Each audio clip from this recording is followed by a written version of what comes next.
Hello, everyone. How are you? My name's Camille Shamokin, and I want to come to you with another video about how to book your flights. This video is for people that live in Milwaukee or the Milwaukee surrounding area. I do have a disclaimer before I move forward. It's 1 o'clock in the morning. Majority of my family members are asleep. So if you do hear snoring, at this point, I would not be re-recording videos to cut out snoring. Because I've been doing a lot of takes. I finally got reception due to the storm and stuff like that. I will not, just bear with me, please. I'm sorry. I typically like my background, noise free, but due to these special circumstances, I just don't have that. I don't have that flexibility to choose between having a noise free background at the moment. So please, please, please bear with me.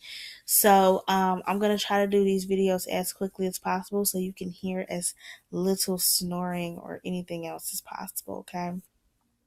So the first thing that you want to do is you want to go to Priceline. And you want to click on flights. And when you click on flights, you want to input the airport codes for Milwaukee. So you may be thinking, why do I need to input airport codes? Like, why should I just put the city in? The reason why I don't do that as often is because there's a lot of cities that have multiple airports. Milwaukee isn't one of them, but Chicago is. Another place is Paris, in addition to London. So you want to make sure that you fly into the correct airport because that can be the difference between you flying into Booneyville or flying near the city center. That can be the difference between you flying on the north side or flying into the south side. So it's very important that you use or get accustomed to using airport codes versus just typing in random, like typing in the city, just choosing a random airport. Okay. So without any further ado, let's go ahead and put this in. So Milwaukee is MKE. Montego Bay is MBJ. So if you fly into the airport that is not MBJ, you are not flying into the right airport for this vacation. So the next thing you want to do is you want to put in dates.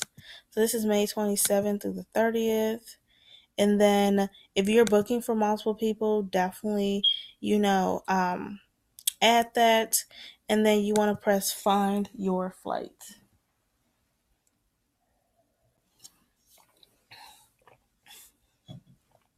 So once you start finding your flights,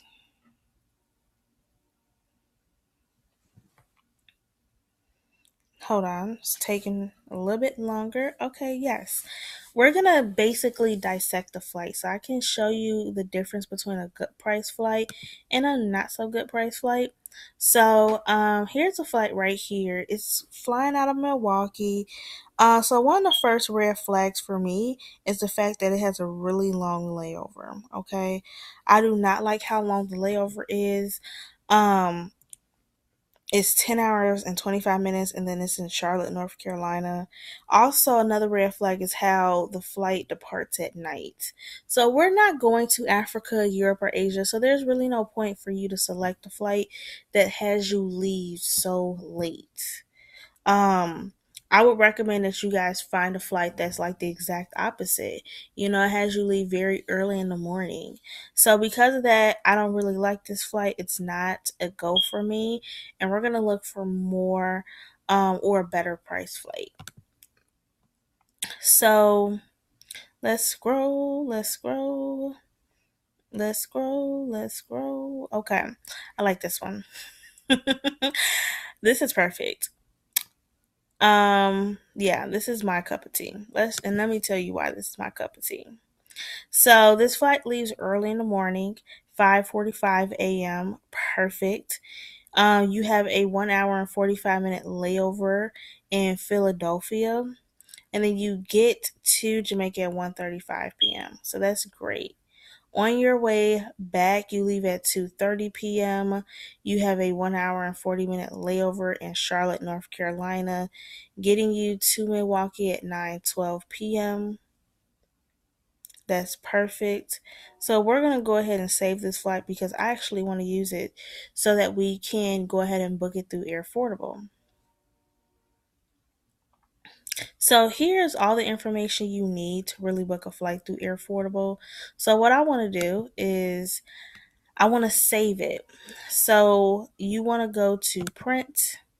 Instead of print, you want to save it as a PDF. My system's already at default to save as PDF. Most people, it's a very short change or it's a very easy change to get it from like printing to saved as a PDF. Okay, and then you just want to go ahead and save it.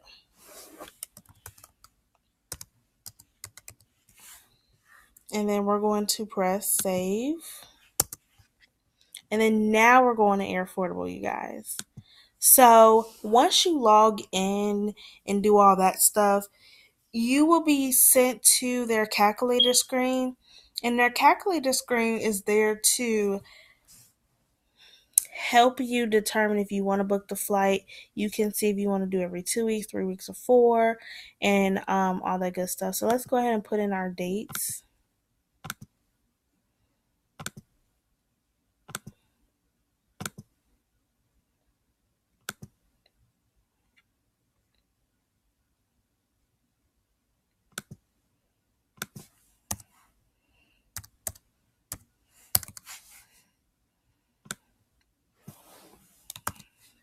Okay, so you get to choose between paying every 2 weeks, 3 weeks, or 4 weeks.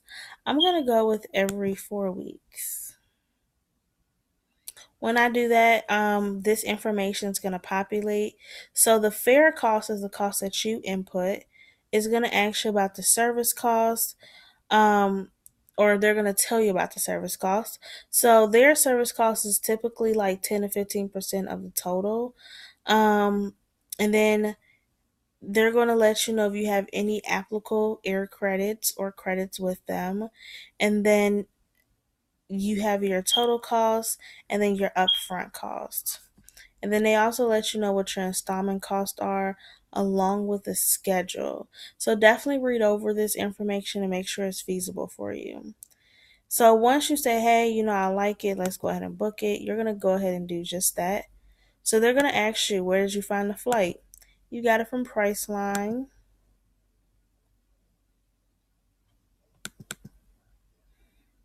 And then we're going to press next. They're going to ask you what kind of flight is it. This is a round trip from MKE to MBJ. We're going to press next. And then they're going to ask you for your travel dates.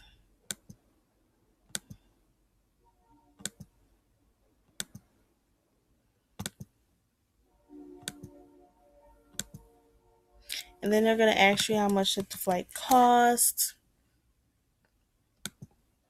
And then you get to choose between paying every 2 weeks, 3 weeks, or 4. Sorry for the disrespectful train in the background, you guys.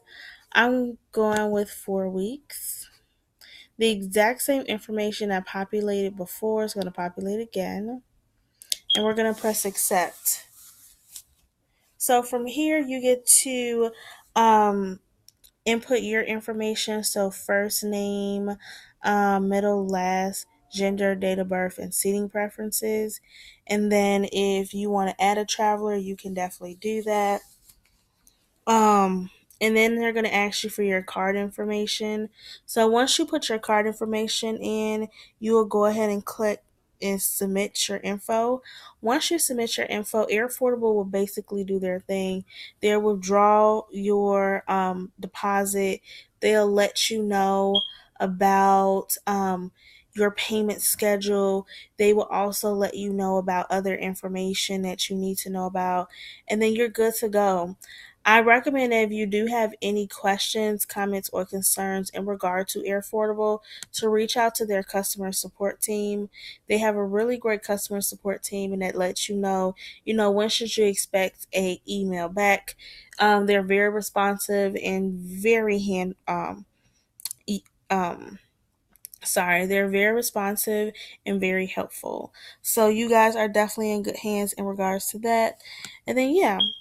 we're just gonna go from there. So I hope this video was helpful, and I can't wait to see you in Jamaica later.